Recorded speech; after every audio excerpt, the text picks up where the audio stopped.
بسم الله الرحمن الرحيم ثم قست قلوبكم من بعد ذلك فهي كالحجارة أو أشد قسوة وإن من الحجارة لما يتفجر منه الأنهار وإن منها لما يشقق فيخرج منه الماء وإن منها لما يهبط من خشية الله وما الله بغافل عما تعملون أفتطمعون أن يؤمنوا لكم وقد كان فريق منهم يسمعون كلام الله ثم يحرفونه من بعد ما عقلوه وهم يعلمون وإذا لقوا الذين آمنوا قالوا آمنا وإذا خلا بعضهم إلى بعض قالوا أتحدثونهم بما فتح الله عليكم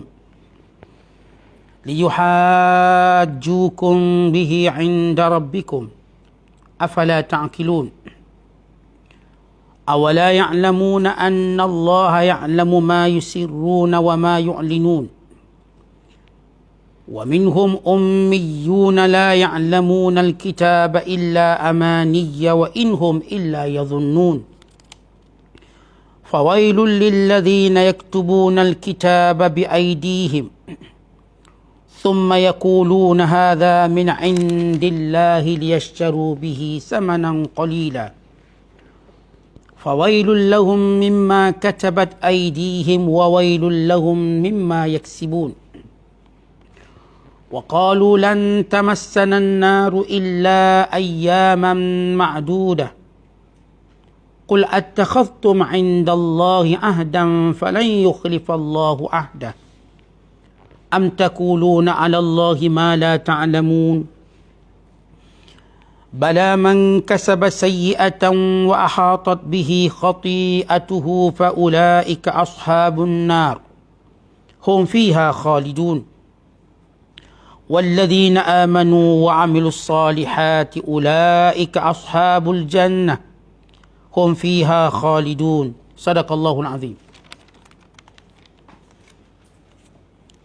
Maksudnya,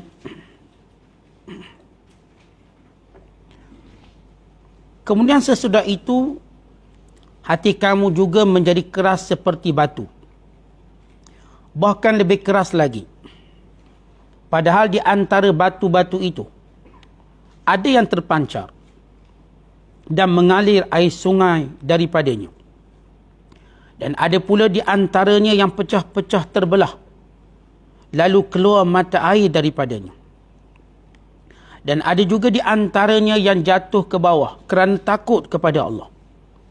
Sedang Allah tidak sekali-kali lalai daripada apa yang kamu kerjakan. Sesudah itu, wahai Muhammad dan pengikut-pengikutmu, mengetahui tentang kerasnya hati orang-orang Yahudi itu, maka bolehlah kamu menaruh harapan bahawa mereka akan beriman kepada seruan Islam yang kamu sampaikan itu. Padahal sesungguhnya telah ada satu puak dari mereka yang mendengar kalam Allah, yakni Taurat. Kemudian mereka mengubah dan memutarkan maksudnya sesudah mereka memahaminya, sedang mereka mengetahui bahawa perbuatan itu salah. Dan apabila mereka, yakni orang-orang Yahudi pada zaman Rasulullah, bertemu dengan orang-orang yang beriman, mereka berkata, kami telah beriman.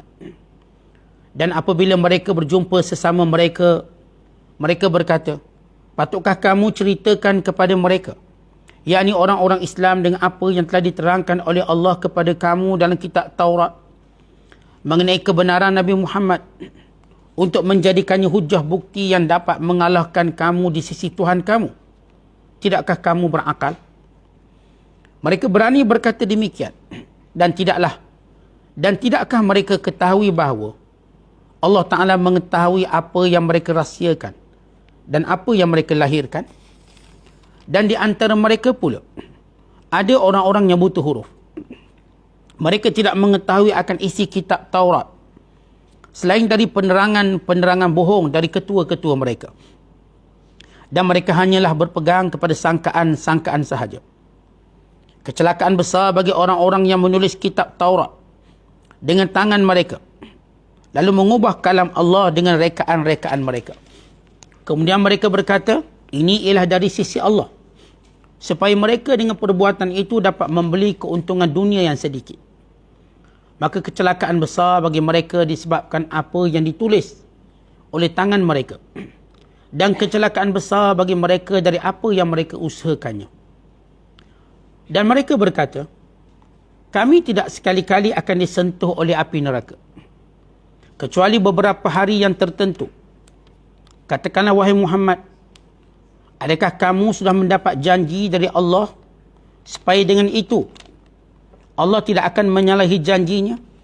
Atau hanya kamu mengatakan atas nama Allah sesuatu yang tidak kamu mengetahuinya? Dan apa yang kamu katakan itu tidaklah benar.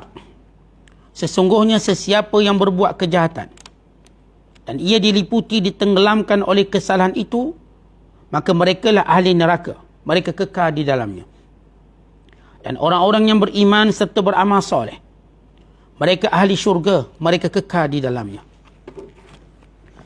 Masih lagi kita berada dalam penafsiran suratul Baqarah, bermula daripada ayat 74 sehinggalah ayat yang ke-82. Masih lagi menceritakan tentang Bani Israel, menceritakan watak, sikap, perangai mereka dan juga kedegilan-kedegilan keras hati mereka yang diwarisi oleh kelompok dan kaum Yahudi selepas mereka. Bermula daripada Bani Israel sehingga menjadi kelompok Yahudi, kelompok yang dilaknat oleh Allah Ta'ala, kelompok yang dijauhi daripada rahmat Allah, kelompok yang tidak mau berfikir dan degil serta hasad dengki, yang menjadi segala yang berkumpul padanya segala kejahatan manusia. Maka ini orang-orang Yahudi. Maka Allah Subhanahu Wa Taala menceritakan satu persatu watak-watak Yahudi yang mereka warisi daripada Bani Israel, yang hidup sezaman dengan Nabi Musa AS, lalu membawa watak-watak perangai itu untuk diwarisi kepada anak cucu mereka. Dan begitulah seterusnya, mereka terus berpegang dengan kejahatan-kejahatan tersebut. Allah menjelaskan, "Thumma qassat qulubukum." Kemudian hati-hati kamu, wahai Bani Israel, min ba'di dhalik, selepas itu. Selepas apa, tuan-tuan? Selepas banyak kejadian-kejadian luar biasa yang kamu lihat. Yang sebelum ini kita cerita kejadian di mana orang yang mati, yang dibunuh, yang telah dihidupkan dengan memukul padanya sebahagian anggota lembu. Sebahagian anggota lembu yang disembelih. Sebahagian ulama mengatakan lidahnya, sebahagian mengatakan ekornya. Selepas disembelih lembu tadi, maka dipukul pada si mati, maka si mati bangun berkata-kata dan bercakap. Ini mukjizat Nabi Musa AS. Tetapi kejadian itu langsung tidak menjadikan hati mereka takut pada Allah. Bahkan sebelum itu kejadian laut terbelah, tenggelamnya Fir'aun, dan bertukar kaum-kaum yang degil menjadi monyet dan babi.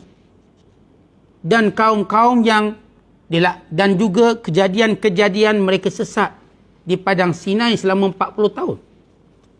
Dan juga mukjizat Nabi Musa yang ditunjukkan melalui hidangan langit, manna was salwa, manisan dan juga burung salwa.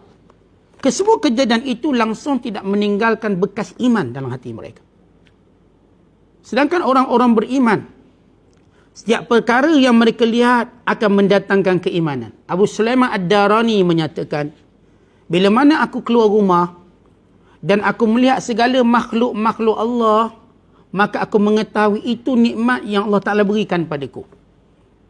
Dan padanya ada ibrah, ada pengajaran yang perlu aku fikirkan. Lihat orang beriman. Bila mereka keluar saja daripada rumah, apa pun yang mereka tengok, mereka lihat nikmat Allah. Mereka lihat udara, mereka melihat tumbuh-tumbuhan, nikmat Allah pada mereka. Mereka melihat haiwan-haiwan, nikmat Allah Ta'ala pada mereka. Mereka melihat jalan yang lapang, mereka melihat nikmat Allah pada mereka. Semua benda. Dan pada nikmat itu adanya ibrah, yakni pengajaran, supaya mereka terus tunduk, patuh, khusyuk kepada Allah Ta'ala. Sebab itu orang beriman menjadikan semua benda punca dia ingat Allah. Punca dia takut pada Allah. Punca dia khusyuk pada Allah.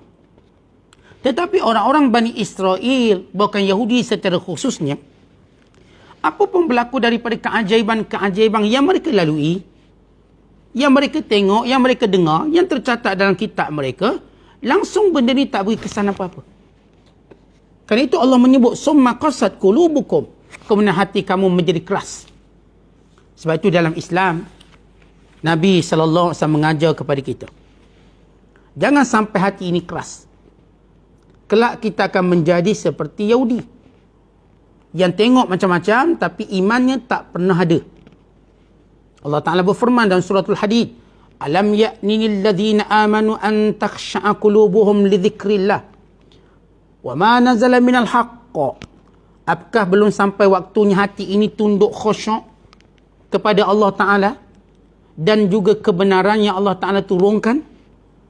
Ini orang beriman, Allah tanya, belum sampai ke? Dengan apa yang kita lihat, dan kejadian yang kita dengar, yang kita ketahui. Orang beriman, hatinya akan tunduk. Nabi SAW bersabda, la tukthirul kalama bighairi dhikrillah, fa inna kathratal kalam bighairi dhikrillah qaswatun lil qalb, wa inna ab'adan nasi minallahi al-qalbul qasi. Rawahu Tirmidzi.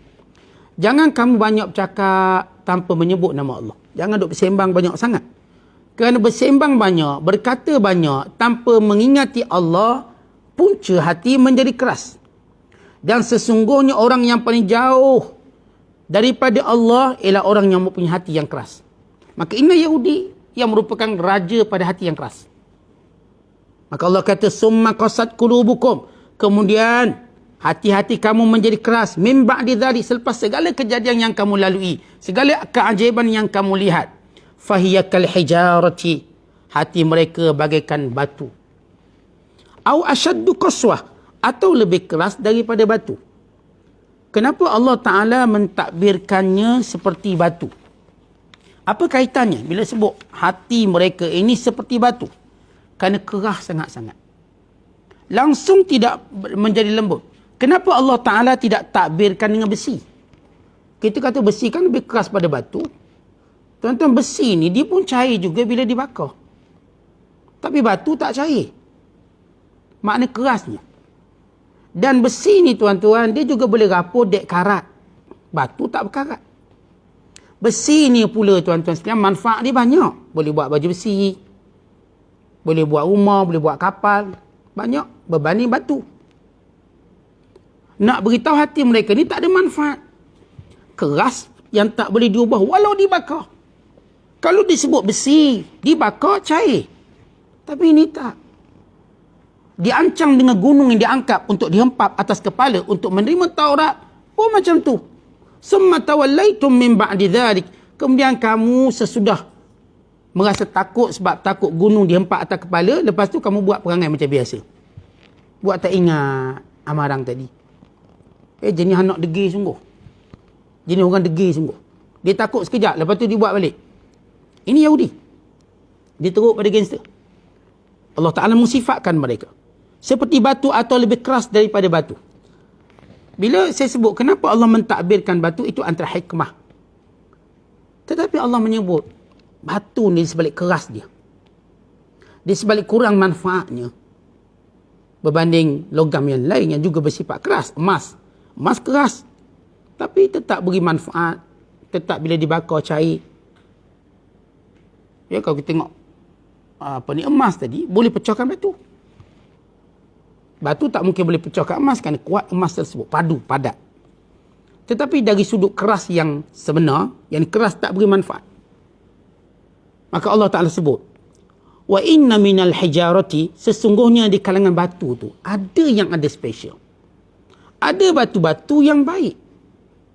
Ada batu-batu yang Allah beri dia manfaat. Ni jenis batu tak beri manfaat langsung. Hati kamu ni teruk pada batu. Di kalangan batu itu kata Allah, wa inna minal hijarati lama yatafajjaru minhul anhar. Ada yang mengalir sungai melaluinya. Sungai-sungai boleh keluar daripadanya. Air-air boleh keluar daripadanya. Artinya kalau kita pergi jeram, akan air terjun kan banyak batu-batu. Air boleh tak lalu celah-celah dia? Boleh. Bukan air bila lalu celah-celah dia jadi sejuk. Jadi air mineral. Jadi sedap. Kan kalau kita pergi kawasan jeram, kawasan air terjun, batu-batu yang banyak. Lihat air tadi dibenarkan lalu di kawasan batu tersebut. Artinya ada batu yang Masya Allah ada manfaat juga. Wa inna minha, dan di kalangan batu itu lama yashaqqaqu, ada yang dah terbelah. Yashaqqaq, terbelah. Fa yakhruju minhul ma', tiba-tiba keluar air daripadanya. Mana ada manfaat. Wa inna minha, dan di kalangan batu itu lama yahbitu, ada yang jatuh. Lebur min khasyatillah, kerana takut kerana Allah. Artinya ada batu-batu yang Allah berikan dia akal. Dan hadis-hadis yang sahih disebut, kata Nabi SAW, waktu aku berada di Mekah dulu, aku kenal batu-batu yang memberi salam pada aku. Inni la'ariful hajar, kana yusallimu alayya. Aku kenal batu-batu waktu mana aku berada di Mekah, disebut Assalamualaikum ya Muhammad. Assalamualaikum ya Rasulullah. Aku kenal batu tu. Dan bila Nabi SAW menaiki Gua Hira, menaiki Gunung Hira, Bukit Hira, maka Nabi SAW bersama Abu Bakar, bersama Umar, Uthman, Ali, Zubair, Talha, satu hari, tiba-tiba gunung ini bergegar. Kenapa? Kerana terlalu merasa segan pada Nabi SAW. Dan bila mana kita baca kisah Nabi Allah Musa, waktu mana dia memohon pada Allah untuk melihat Allah, tetapi Allah Ta'ala kata, walakin unzur ilal jabal, fa in istaqarra makanahu fasawfa tarani. Wahai Musa, kamu tengok gunung di hadapanmu. Kalau gunung itu kukuh, teguh, maka kamu boleh melihatku. Falamma tajalla, ketika mana cahaya Allah keluar, cahaya baru, maka meletup lebur gunung tersebut. Dia takutkan Allah. Allah sebut dalam Quran tentang bila Allah menceritakan bagaimana gunung ganang kerana khusyukkan Allah mereka boleh lebur. Lau anzalna hadzal Qur'ana ala jabal la ra'aitahu khashi'an mutasaddian min khasyatillah. Kalau sekiranya kami menurunkan Al-Quran ini atas gunung, kamu akan dapati gunung ini akan hancur lebur, mutasaddian, berkeping-keping. Dia takutkan Allah. Kerana wahyu Allah yang hebat ini. Kita baca dalam sirah tuan-tuan Nabi SAW, ketika mana Rasulullah menyuruh sahabat, ataupun ketika mana ada sahabat meminta izin Rasulullah untuk buat mimbar khutbah Jumaat. Maka Rasulullah SAW biasanya menggunakan batang pohon kurma. Maka Nabi turunkan batang pohon kurma di bawah, menggantikan mimbar. Maka batang pohon kurma itu menangis bagaimana anak-anak kecil. Anak-anak kecil, lalu Rasul turun memujuknya kerana dia rindu pada Nabi SAW. Tidak lagi berada di hadapan tempat Rasulullah bersandar ketika mana membaca khutbah. Dan di kalangan jamadat, benda yang tak bernyawa, Allah beri mereka akal untuk mereka respon dengan takut kepada Allah Ta'ala. Diriwayatkan Nabi Isa AS sedang berjalan, tiba-tiba dia mendengar suara gunung seperti suara menangis. Ta'inul jibal, menangis gunung. Lalu kata Nabi Isa AS, ya Allah, izinkan aku mendengar bicaranya. Boleh tak aku nak bercakap dengannya? Allah izinkan. Lalu kata Nabi Isa, fama hadzal buka, wahai gunung, kenapa aku dengar tangisan ini? Lalu kata gunung, kerana aku mendengar firman Allah, waquduhan nas wal hijarah wa iddat lil kafirin. Bahan bakar api neraka itu ialah batu-batu dan juga manusia. Maka aku bimbang aku menjadi bahan bakar dalam api neraka. Kerana itu aku menangis. Allah Ta'ala menceritakan sebahagian daripada batu-batu ini takutkan Allah. Bukan kata setengah ulama, semua batu-batu ini Allah jadikan sifat dia takutkan Allah Subhanahu Wa Ta'ala. Sama ada dia jatuh, dia terhempas, maka itu semua kerana takutkan Allah Ta'ala. Maka ini, bila Allah membandingkan hati Yahudi ini, langsung tak beri manfaat. Ketika mana takbir pertama Allah kata macam batu. Bukan teruk pada batu. Bila sebut macam batu, dia sebut keras. Bukan lebih teruk daripada batu, dari sudut tak langsung dapat manfaat. Artinya kejadian-kejadian luar biasa yang mereka tengok tak langsung beri manfaat apa-apa. Sebab itu tuan-tuan, Rasulullah SAW tidak cenderung untuk menunjukkan mukjizat. Ketika mana musyrikin Mekah, ketika mana orang kafir kata, wahai Muhammad, tunjukkan mukjizat kalau kamu betul Nabi dan Rasul. Nabi SAW lebih suka mereka menggunakan akal berfikir. Kerana kebenaran itu bukan dengan melihat mukjizat, tetapi dengan berfikir. Bila seorang berfikir dengan benar, maka pasti dia akan melihat kebenaran. Sebab kebenaran itu suatu yang dianalisis oleh akal kita, yang diterima oleh hati kita. Sebab itu kita lihat bila Rasulullah tunjuk segala mukjizat mereka, sebahagian mereka makin engkar. Abu Jahal, tengok mukjizat Rasulullah. Abu Lahab, tengok mukjizat Nabi SAW. Hatta Yahudi melihat mukjizat Nabi Muhammad SAW. Dan mereka mengetahuinya melalui kitab Taurat. Mereka mendengarnya daripada para sahabat. Bahkan sebahagiannya mereka lihat. Bahkan mereka mendengar jawapan-jawapan Rasulullah SAW menandakan dia Nabi dan Rasul. Tetapi ini hanya menambahkan kebencian, kedengkian, hasad, dengki dan pelabelan.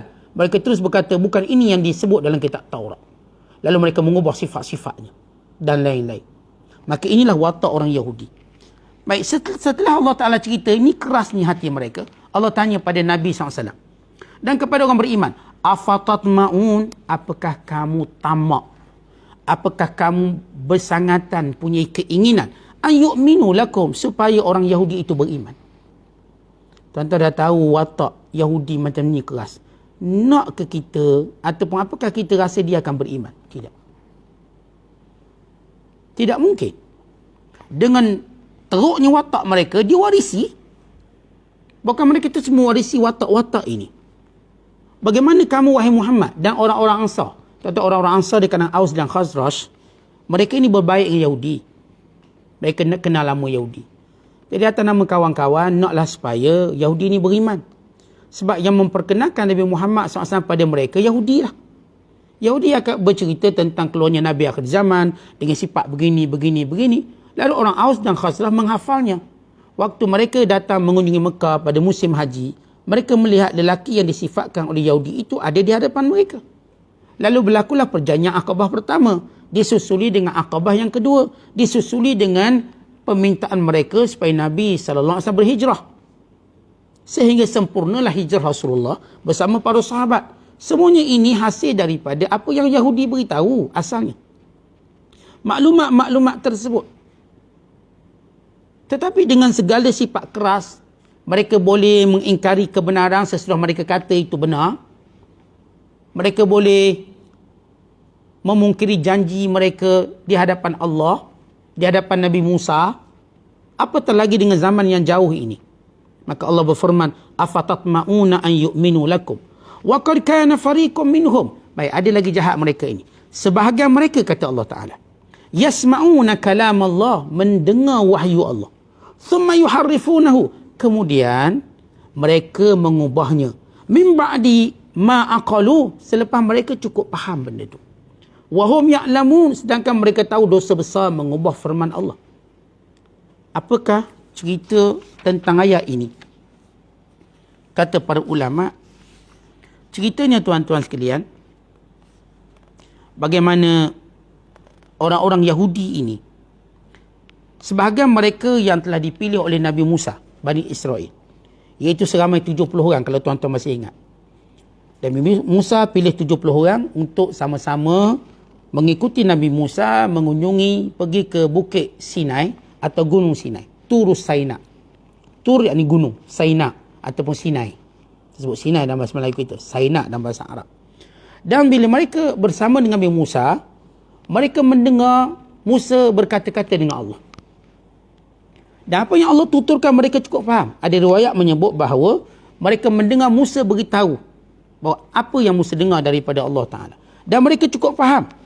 Tetapi apabila mereka pulang ke tempat masing-masing, maka setiap nakib ni, 70 orang ni, akan sampaikan pada puak-puak kecil mereka bahawa wahyu yang mereka dengar sendiri bersama Musa, atau mereka mendengar sendiri daripada mulut Musa AS. Sebahagian mereka, wa qalat ta'ifatun minhum sami'na Allah min lafzi kalamihi yaqul in istata'tum an taf'alu hadhihi al-ashya' faf'alu wa in syi'tum fala taf'alu wala ba'sa. Sebahagian mereka ni jujur, berkata Allah perintahkan kita buat ni, buat tu, buat ni. Sebahagian mereka pula berkata, kami dengar Allah berkata Sekiranya kamu nak buat, kamu boleh buat. Kalau tak nak buat pun tak apa, tak salah apa-apa. Bayangkan mereka boleh ubah dengan begitu cepat. Tanpa menunggu masa yang panjang. Mereka pergi Gunung Sinai bersama Musa. Mendengar Allah berkata-kata dengan Musa AS. Dan mendengar perintahnya. Dan mereka memahaminya. Bila mereka pulang kepada kaum, sebahagian mereka berkata, kami dengar Allah kata begini. Kalau kamu nak beramal boleh, tak beramal pun tak apa. Walau Tuhan tak cakap begitu. Tetapi kalau begitu perangai mereka, yang mereka terima langsung dari Allah pun begitu, bagaimana kita Taurat yang ada di tangan mereka? Lalu mereka ubah sewenang-wenangnya. Apa yang menjadi bahagian hawa nafsu mereka. Yang memberi keuntungan duniawi mereka. Sebagai ulama menyatakan, mereka juga yang mengubah ayat rejam di dalam kitab Taurat. Dan sifat Nabi Muhammad sallallahu alaihi wasallam. Artinya bermula daripada pengubahan apa yang mereka dengar daripada Musa, akhirnya menjadi watak mereka suka ubah. Tuan-tuan kita ni kalau suka renovate rumah tak apa, suka ubah rumah. Beli rumah baru kemudian ubah. Itu tak ada hal. Dah banyak duit ubahlah. Tuan-tuan kita kalau suka ubah kereta pun tak apa, beli kereta ni ubah. Daripada kereta kancil tiba-tiba jadi Mercedes, kita ubah dia.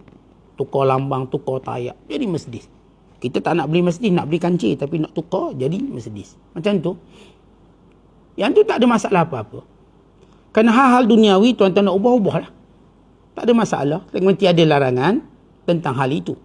Tetapi mengubah wahyu Allah, ini adalah dosa besar, murtad. Keluar daripada agama Allah. Keluar daripada Islam. Allah Ta'ala mencela orang-orang yang suka mengubah perintah Allah. وَلَا تَكُولُوا لِمَا تَصِفُ أَلْسِنَتُكُمُ الْكَذِبِ هَذَا حَلَالٌ وَهَذَا حَرَامٌ لِتَفْتَرُوا عَلَى اللَّهِ الْكَذِبِ.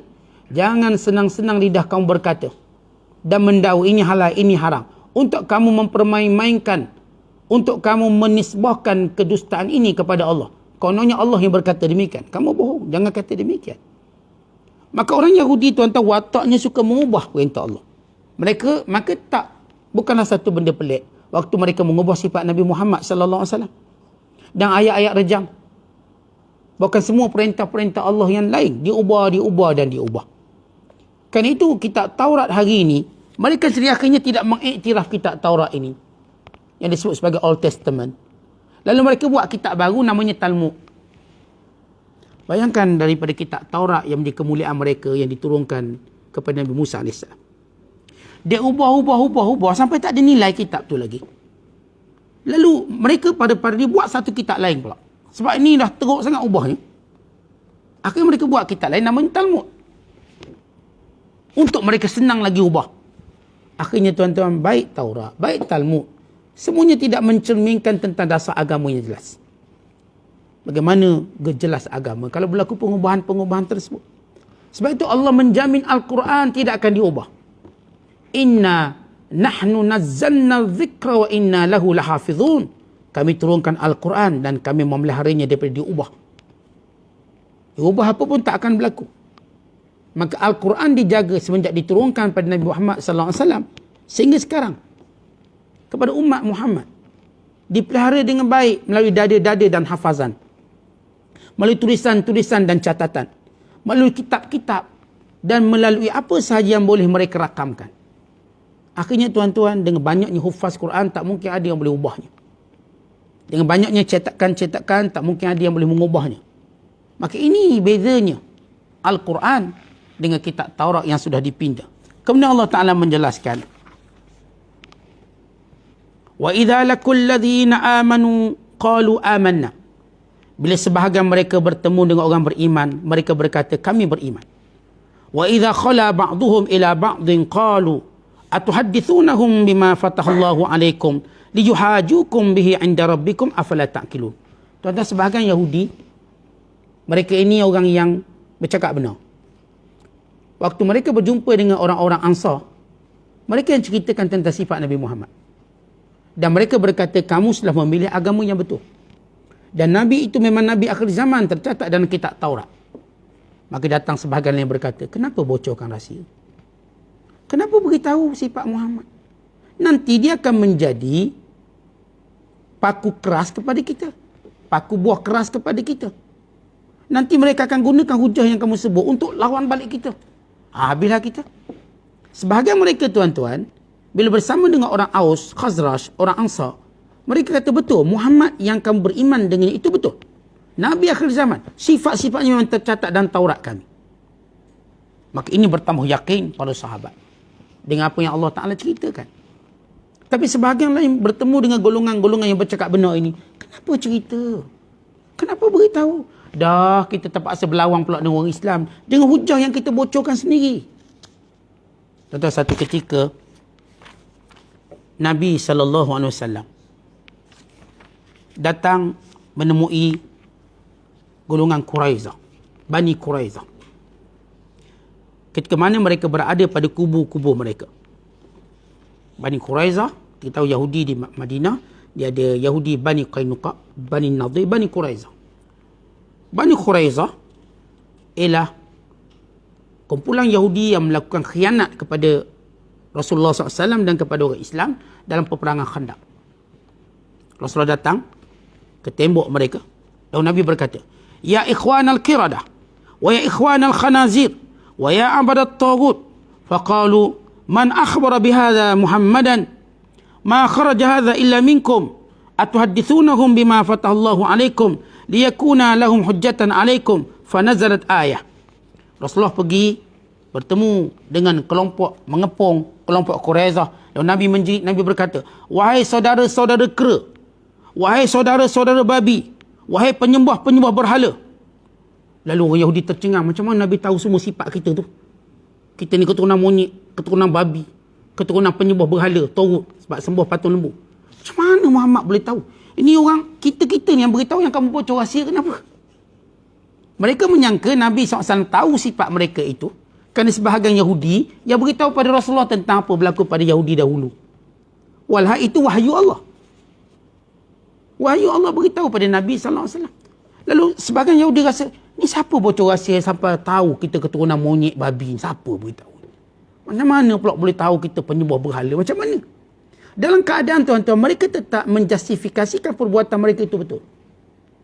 Cerita Yahudi disebut anak-anak keturunan monyet dan babi ni tuan-tuan. Padahal kesalahan lampau tak perlu diulang-ulang. Habislah. Masalah Yahudi ni tuan-tuan, kesalahan lampau itu dijustifikasikan sebagai betul. Bukan sampai peringkat timbulnya teori Darwin, manusia berasal daripada monyet. Untuk menjustifikasikan semua kita monyet, sebenarnya dia tak ada isu lah kami tukar monyet.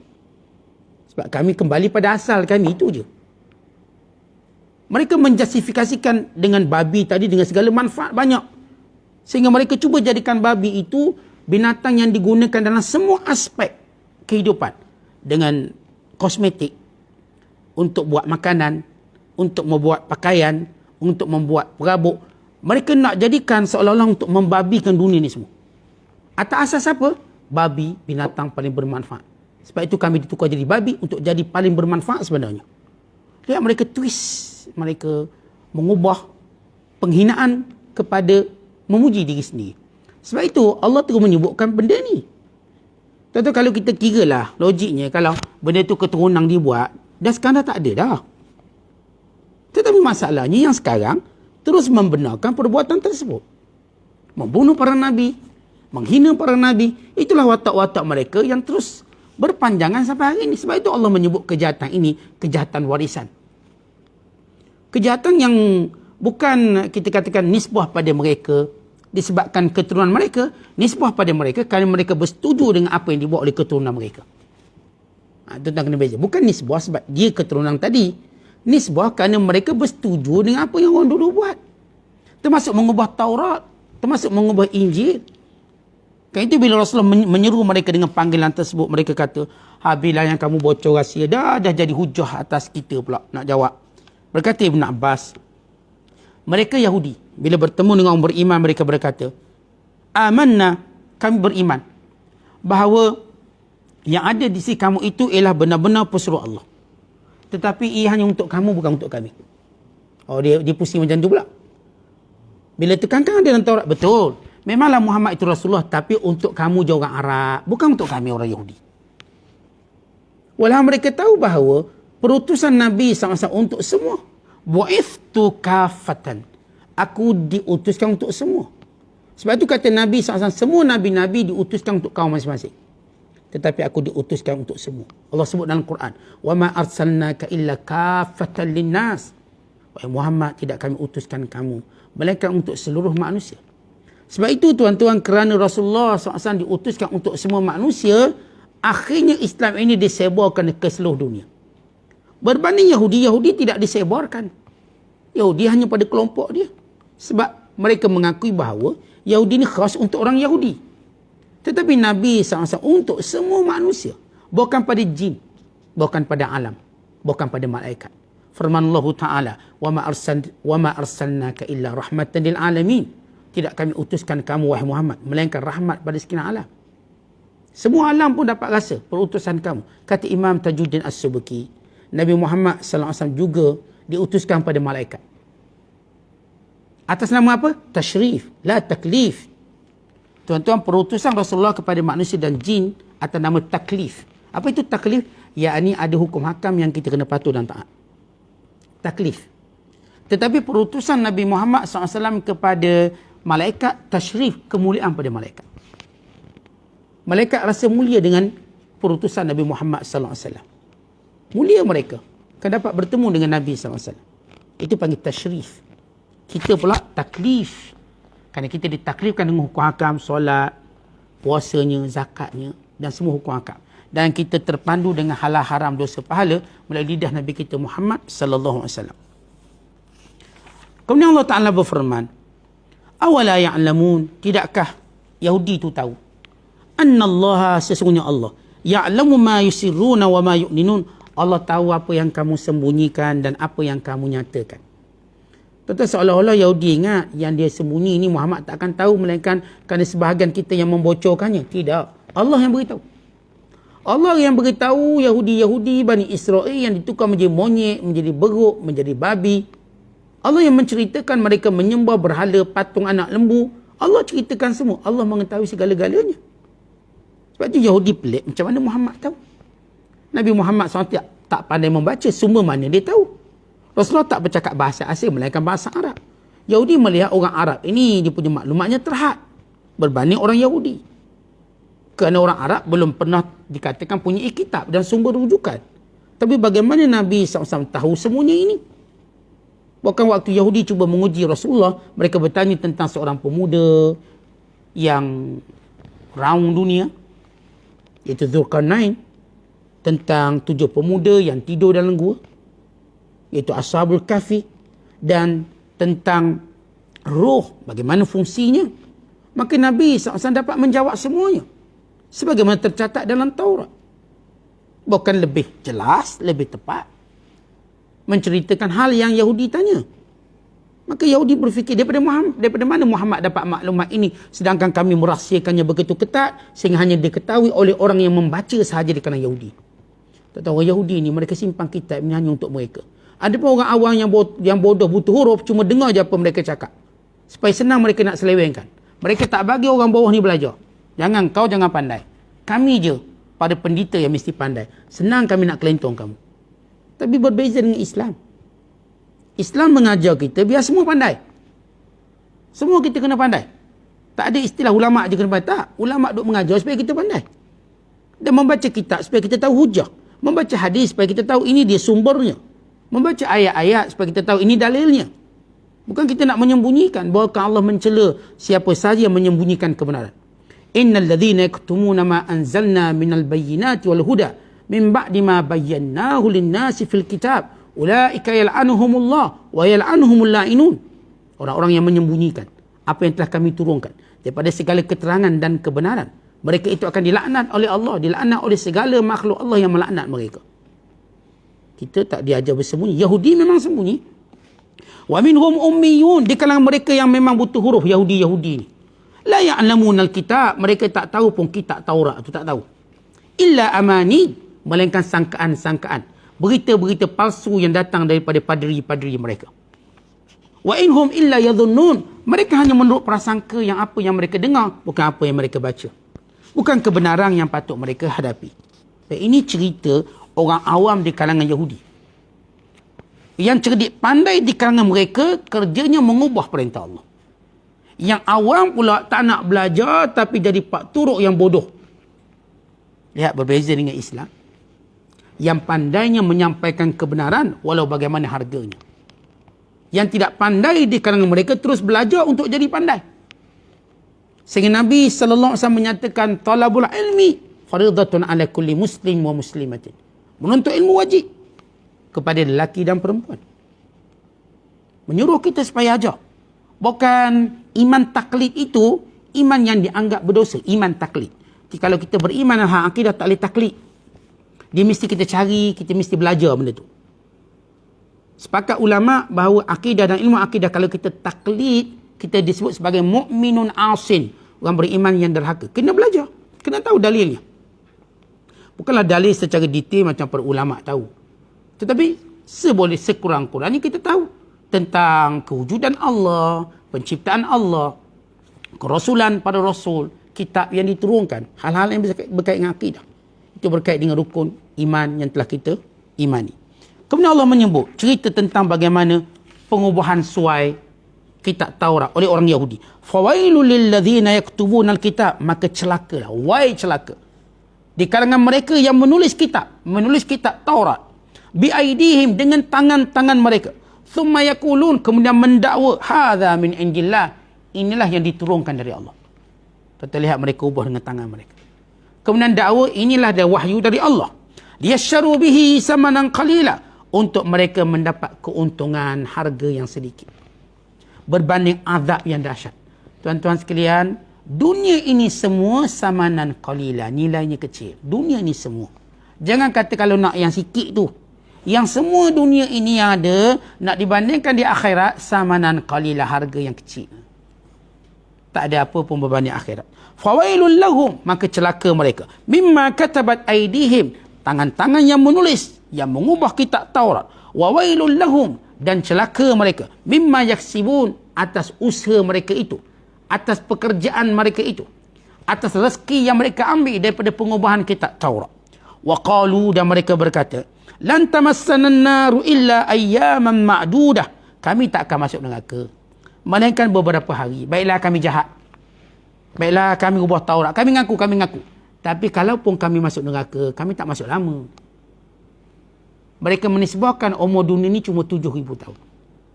Bagi setiap 1,000 tahun, mereka cuma dihukum 1 hari. Jadi mereka cuma dapat 7 hari je. Dan setengah mereka pula mendakwa, kami kalaupun diazab cuma 40 hari. Sebab kami sembah patung anak lembu tu 40 hari je. Lalu Allah berkata, Qul attakhadtum indallahi ahda. Apakah ada perjanjian itu antara kamu dengan Allah, bahawa kamu akan dimasukkan neraka 7 hari? Ada? Ada tak bukti yang kata Allah akan azab kamu cuma 40 hari? Ada tak? Cuba bawa. Qul hatu burhanakum in kuntum sadiqin. Bawa buktinya kalau dakwaan kamu itu benar. Yahudi tak boleh cakap. Kerana mereka bercakap dengan sesedap mulut mereka. Falan yukhlifallahu ahda. Sehingga dengan perjanjian tadi Allah tak akan memungkiri janjinya. Yang berkata, Allah kata kamu tak akan kena azab melainkan 7 hari atau 40 hari. Siapa cakap? Mana kontrak dia? Mana perjanjian dia? Am taquluna 'ala Allah, atau kamu sengaja mereka-reka kepada Allah ma la ta'lamun, apa yang kamu tak tahu. Sebab itu tuan-tuan Yahudi kalah untuk membawa bukti. Mana bukti? Tak ada bukti. Bagaimana mereka nak buat bukti sedangkan kitab Taurat sudah diubah? Sesuatu yang diubah macam mana nak jadi bukti? Tak mungkin. Antara Taurat ini, semuanya berubah. Semuanya berbeza-beza. Cetakan ini lain. Ini Yahudi yang ada 12 kelompok. Semuanya kitab Taurat lain-lain. Habis nak bukti macam mana? Ketika orang Islam ditauhidkan, disatukan dengan Al-Quran, mushaf yang sama. Dan hadis yang sama. Sehingga Allah berfirman, fa in tanaza'tum fi syai'in farudduhu ila Allah wa rasul. In kuntum tu'minuna billahi wal yawmil akhir. Zalika khairun wa ahsanu ta'wila. Wahai orang beriman, kalau kamu berselisih, maka kembali pada perintah Allah, kembali pada Allah dan kembali pada Rasul. Kalau kamu benar-benar beriman pada Allah dan hari akhirat, itu cara yang terbaik. Orang beriman bila berselisih, dia tahu cara nak kembali kerana wahyu tak diubah. Hadis tak diubah. Tetapi Yahudi, macam mana mereka nak kembali pada Taurat yang sudah diubah? Bagaimana mereka boleh datangkan bukti? Bala, bahkan sememangnya. Man kasaba sayyi'atan. Orang kalau dah buat jahat. Wa hatat bihi khati'atuh. Dan punya kejahatannya bercambah-cambah. Tuan-tuan, bukan satu kejahatan Yahudi buat. Bukan kejahatan demi kejahatan. Beranak pinak kejahatan tadi. Faulaika ashabun nar. Mereka itulah penghuni neraka. Hum fiha khalidun. Mereka kekal di dalamnya. Kemudian menjadi suatu sifat Al-Quran. Bila menyebut golongan yang diazab, Allah pasti akan menyebut golongan yang dirahmati. Walladzina amanu. Dan ada pun orang yang beriman. Wa amilus solihat. Dan beramal soleh. Ulaika ashabul jannah. Mereka ialah penghuni syurga. Hum fiha khalidun. Mereka kekal di dalamnya. Kenapa bila Allah bawa ancaman, Allah cepat-cepat bawa yang berlawanan dengan ancaman, yakni reward, ganjaran. Supaya orang kafir berhenti daripada kekafirannya. Supaya orang jahat berhenti pada kejahatannya. Kalau kamu buat jahat macam ni, begini kesudahan kamu. Tetapi kalau kamu beriman, di sini jalan keluar kamu yang merupakan nikmat Allah Ta'ala. Begitu manhaj Al-Quran. Setiap kali disebut azab, akan disusuli dengan rahmat, disusuli dengan janji syurga. Supaya semua manusia berhenti daripada kekufuran, berhenti daripada kejahatan, pergi kepada keimanan yang sebenar. Wallahu a'lam bissawab. Assalamualaikum warahmatullahi wabarakatuh.